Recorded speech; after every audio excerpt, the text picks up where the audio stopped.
अयोध्या में एक आदमी रहता था। उसकी पत्नी गई काम करने।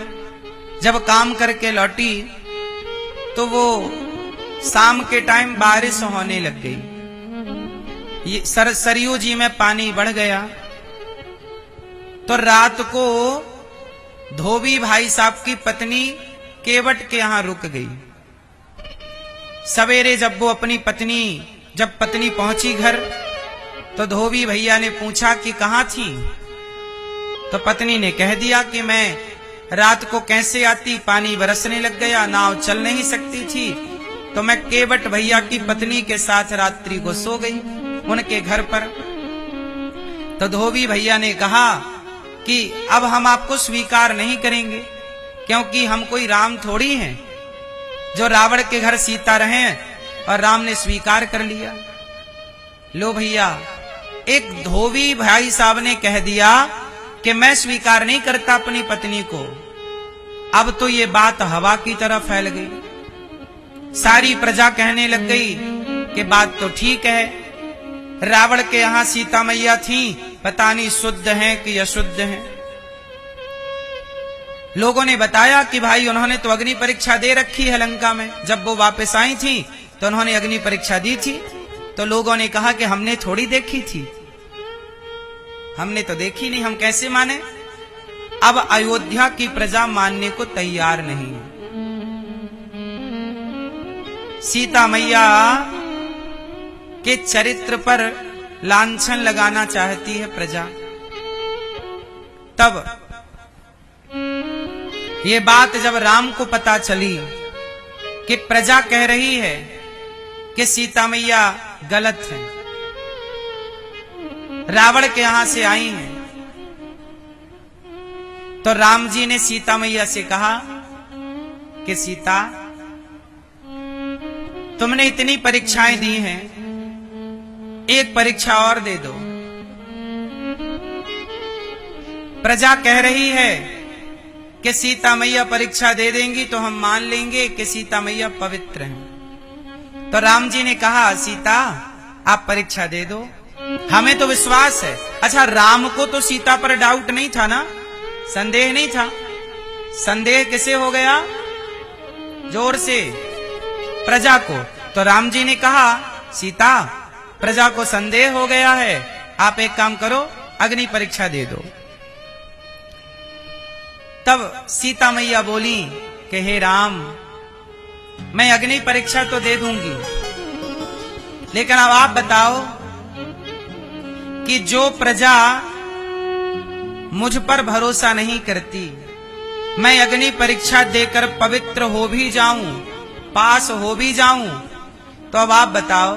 अच्छा, आप लोग बताओ, आपका बेटा आपके चरित्र पर लांछन लगा दे, माना कि आपका बेटा आपके प्रजा आपके चरित्र पर लांछन लगाए, तो ये बताओ, वो भले आपका बेटा हो, उसके साथ अच्छा लगेगा रहना? अब बोलो,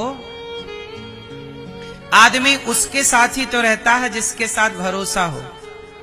आपको भरोसा नहीं है मुझ पर, तो मैं आपके साथ कैसे रह सकता हूं? सीता मैया कौन है? महारानी। और प्रजा, राजा पिता होता है, रानी माता होती है, और प्रजा पुत्र होती है, पुत्र पुत्री।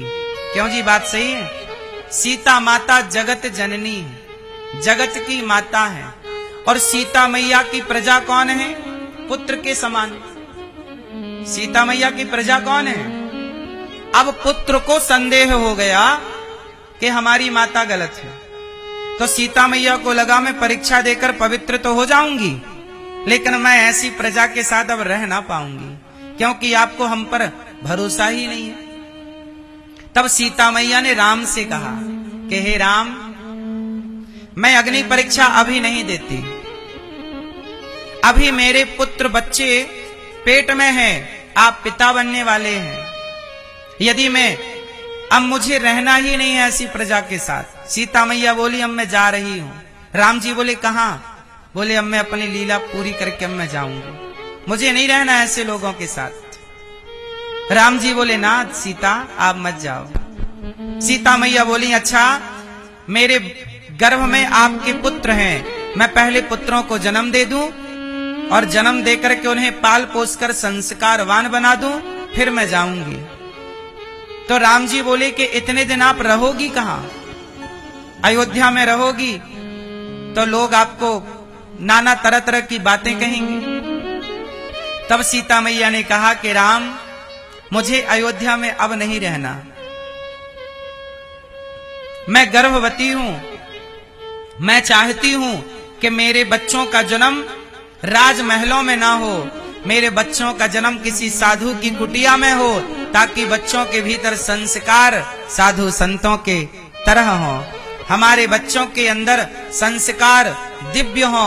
इसलिए सीता मैया का स्वयं मन है कि मैं अपने पुत्रों को अयोध्या में जन्म ना देकर साधुओं की कुटिया में जन्म दूं, ताकि मेरे बच्चों को पढ़ाएं लिखाएं संत, ताकि मेरे बच्चे योग्य बने, इस अयोध्या को संभालने के योग्य हों। तब सीता मैया की सहमति के साथ राम जी ने उन्हें सुरक्षित लक्ष्मण जी के हाथों महर्षि वाल्मीकि जी के आश्रम में भिजवा दिया। अब बताइए इसमें राम की गलती कहां है? इसलिए सीता मैया ने लवकुश को जन्म दिया और जन्म देकर संस्कारवान बनाया और उसके बाद आई, आकर के लवकुश को राम के हाथों में सौंपा और बुलाया, प्रजा आपको संदेह है? हे पृथ्वी माता, यदि मैं पवित्र हूं, यदि मैंने राम के सिवा किसी पराये पुरुष का स्वप्न में भी चिंतन न किया हो, तो हे पृथ्वी माता, आज मुझे अपनी गोद में धारण कर लीजिए। हे पृथ्वी माता, यदि मैं गंगा की तरह और अग्नि की तरह पवित्र हूं, तो हे पृथ्वी माता, मुझे अपनी गोद में जगह दे दो। हे पृथ्वी माता, यदि मैं माता अनुसुईया की तरह पतिव्रता हूं, तो मुझे अपनी गोद में स्थान दे दो। ये कहते ही पृथ्वी माता फट गई, गोद में पृथ्वी माता विमान लेकर प्रकट भई और सबके देखते देखते माता सीता पृथ्वी की गोद में समा गई। लोग चिल्लाते रहे, माता क्षमा करो, हमने झूठे ही कलंक लगा दिया आप पर, झूठे ही आरोप लगा दिया आप पर, माता हमें क्षमा करो। तब सीता मैया ने कहा, दुनिया वालों, कुछ बोलने के पहले विचार जरूर किया करो। इसलिए आप लोगों से मेरी विनती है, किसी को भी कुछ भी कह देना सही नहीं है। सीता मां को लोगों ने गलत तो कह दिया, पर वो थी पवित्र और चली गई।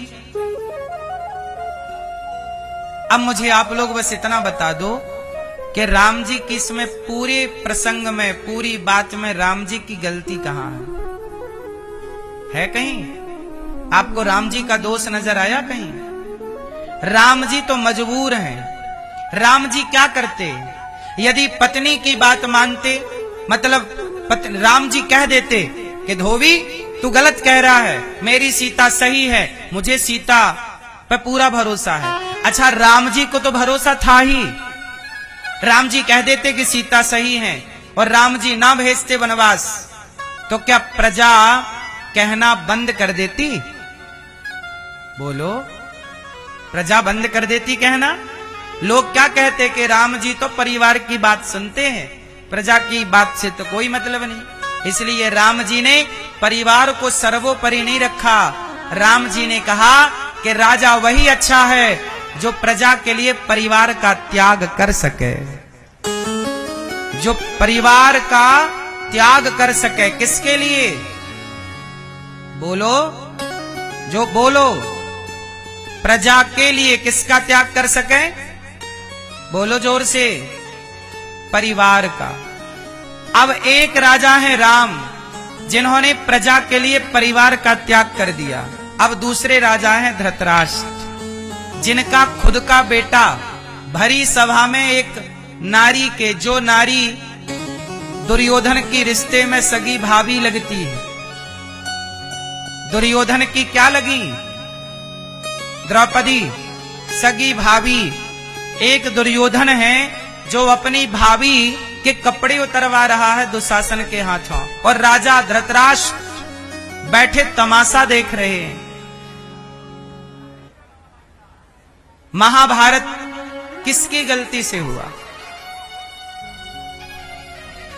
धृतराष्ट्र गलती ना करते तो महाभारत ना होती। अच्छा, धृतराष्ट्र की गलती क्या है ये बताओ। क्यों मैया? धृतराष्ट्र की गलती से महाभारत हुआ। कितने लोग इस बात से सहमत हैं कि धृतराष्ट्र की गलती है? कितने लोग सहमत हैं? ए भैया ध्यान से सुनो, कितने लोग सहमत हैं? क्या गलती थी धृतराष्ट्र की ये बताओ। महाभारत क्यों हुआ? गलती क्या थी बताओ। धृतराष्ट्र ने कौन सी गलती की? बोलो, सुनो। धृतराष्ट्र ने सबसे पहले ये गलती की कि धृतराष्ट्र ने अपने बच्चों को संस्कार नहीं दिया। धृतराष्ट्र ने अपने बच्चों को क्या नहीं दिया? जोर से। यदि धृतराष्ट्र ने अपने बच्चों को संस्कार दिए होते तो संस्कार पाने वाला बेटा भरी सभा में किसी नारी के कपड़े ना उतारता। संस्कारवान होता तो किसी नारी का अपमान क्यों करता? संस्कारहीन था इसलिए उसने नारी के कपड़े उतारे। पहला। दूसरी, धृतराष्ट्र ने गलती क्या की कि जब भगवान कृष्ण शांति दूत बनकर आए कि पांडवों को 5 गांव दे दो, महाभारत नहीं होगा, तो क्या दुर्योधन 5 गांव दे सका? बोलो मेरी मां। जब आप अधिकार नहीं देते, यदि पांडवों को पांडवों का अधिकार दे दिया गया होता तो महाभारत कदापि ना होता। पांडवों को क्या चाहिए था? 12 साल का वनवास पूरा करके आए, 1 वर्ष का अज्ञातवास पूरा करके आए और आकर के क्या कहा कि भैया हमें 5 गांव दे दो। जबकि बात यह हुई थी कि धृतराष्ट्र सारा राज्य वापस करेंगे धर्मराज युधिष्ठिर का, इंद्रप्रस्थ वापस करेंगे, पर पूरा राज्य वापस करने की तो छोड़ो, 5 गांव देने से भी मना कर दिया। जब आप दूसरों का धन हड़प लेते हैं तो सर्वनाश होता है। इसलिए दूसरों का धन नहीं हड़पना चाहिए, दूसरों की संपत्ति नहीं हड़पना चाहिए। यदि आप दूसरों की संपत्ति हड़प लेते हैं तो सर्वनाश होता है। धृतराष्ट्र ने गलती क्या की? बंटवारा नहीं किया। सही सही। आप लोगों से मेरी प्रार्थना है कि आप लोग मरने से पहले अपने बच्चों का सही सही बंटवारा कर दीजिएगा। सारा झगड़ा जमीन जायदाद का है आज। बोलो हाँ। आज झगड़ा किसका है सबसे ज्यादा? झगड़े की जड़ 3, जड़, जोरू और जमीन। झगड़े की जड़ 3, जड़ मतलब मूर्खता, जोरू मतलब स्त्री और जमीन मतलब जमीन जायदाद। झगड़े की जड़ 3 ही है। इसलिए कहता हूं कि भाई भाई का बंटवारा कर दो आराम से। आप मर गए और बंटवारा नहीं कर पाए तो आपके बच्चे आपस में लड़कर के मर जाएंगे। यदि आपने बंटवारा नहीं किया तो बच्चे आपके आपस में लड़के मर जाएंगे। इसलिए समझदारी ये है कि आप अपने बच्चों का सही सही बंटवारा कर दीजिए। पांडवों का बंटवारा हो गया होता तो महाभारत ना होता। तो धृतराष्ट्र की गलती है कि उन्होंने अपने बच्चों को योग्य नहीं बनाया।